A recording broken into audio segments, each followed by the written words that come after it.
But what I did want to talk a little bit about was the fact that this is the first conference that I have ever attended that actually explicitly and consciously tried to bring in both people from disability study and self-advocacy and from the more gerontological background or for people working in the field of aging.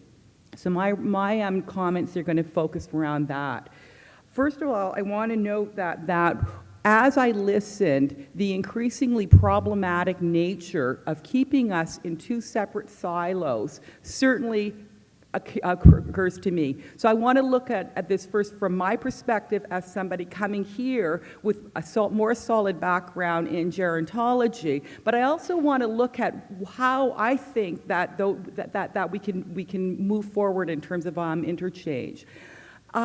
From my perspective, much of my work around citizenship actually came out of the disability studies. When Ruth and I started to talk, I had stumbled across the literature in this area when I did a very small study in talking to people who were living with paraplegia. It was a new area to me, and it wasn't even hinted at within the gerontological literature. For me, that's hugely problematic. It's been big enough that there's now a small enough it's been important enough that there's now a small core of people who are now linking citizenship ideas, which come out of, I still would argue, come out of that field, to understanding some of the issues related to aging. And one of the pieces that I got from this conference was recognizing just how much we have to learn coming in from that lens.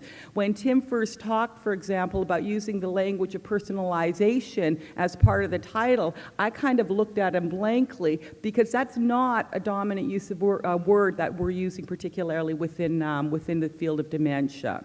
The other piece that struck me is that when Ruth started to talk about the need to begin to challenge the biomedicalization of dementia, it hit me that we are starting in dramatically different places. For us, getting dementia actually even biomedicalized was actually a good thing at one point, because I can still remember when medical diagnosis such as senility or my favorite, old man living with old woman, was the norm, and being able to get acknowledgement that there's something seriously wrong when your loved one doesn't recognize you anymore, and that's not just a sign of aging.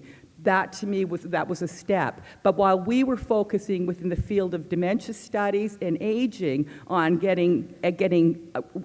recognizing that something's wrong, finding medications for beginning to address it, and in particular probably providing more support to family members, the disability studies movement was moving forward and was taking an active role in beginning to create advocacy and self-advocacy that was not and is not still happening within the field of dementia studies, as other than within marginalized and marginalized corners. So one of my learnings here is the importance of a strategic alliance, because those of us that talk about citizenship and dementia, or talk about self-advocacy, or people like Jim who come up and say, look, see me, are a minority still within our field, and we need support and alliance and people to help us strategize in terms of how to go ahead.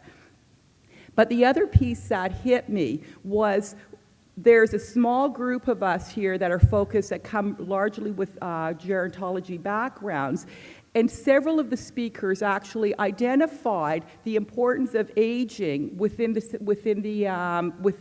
self-advocacy and movements towards self-advocacy and advocacy. But nobody, but in terms of even much of the discussions, the discussion is still not actually happening as a dialogue. And by that, what I mean is we can identify the importance of an aging population, but really need to look at what are the implications around management and self-management. And I think that there's two that really need to be considered. One is that whether or not we like it or not, we do live in an ageist and a cognitivist society. And that adds increasing layers in terms of complexity to people as they age. One of the nice things about that is that we're an aging population, as was noted, and I could dazzle you, I'm quoting from somebody yesterday with the figures, but decided that you probably had too many figures around the fact that we are an aging population. Increasingly, we're breaking down the barriers around who the us and them is.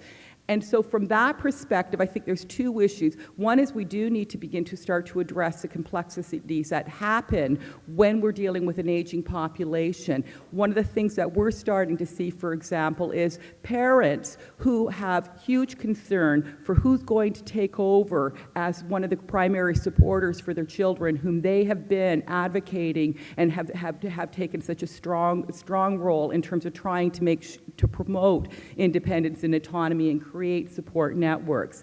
The other piece as well is that there is a potentially very powerful source of allies for those who are promoting, because although aging is not a health issue, and again, we continue to try and get that message across, it does bring with it increased vulnerabilities and increasing levels of things like dementia. We know that as you get older, dementia becomes more and more common.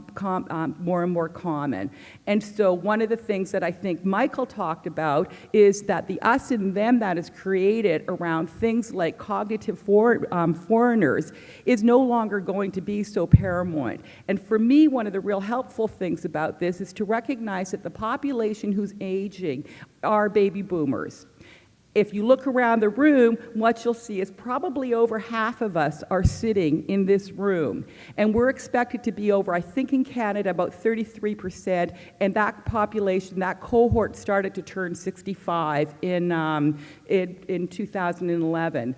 Why this is important is because baby boomers have historically been fighters, had a strong sense of rights and entitlements, and I don't think that boomers are going to sit back quietly in terms of letting sites of feeling oppressed. Is one of the people I talked about said when he turned 66, I used to be a person who people would talk to and respect, now I'm a nobody.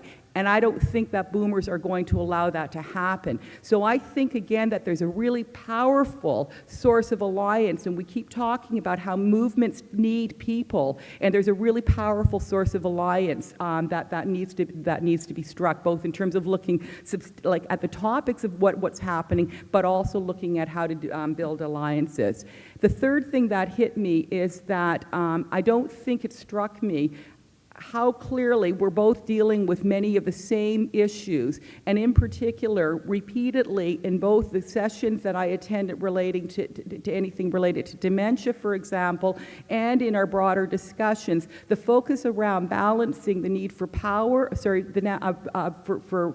support, for independence, for support, assistance, and protection, I think is playing out really, really powerfully at both levels.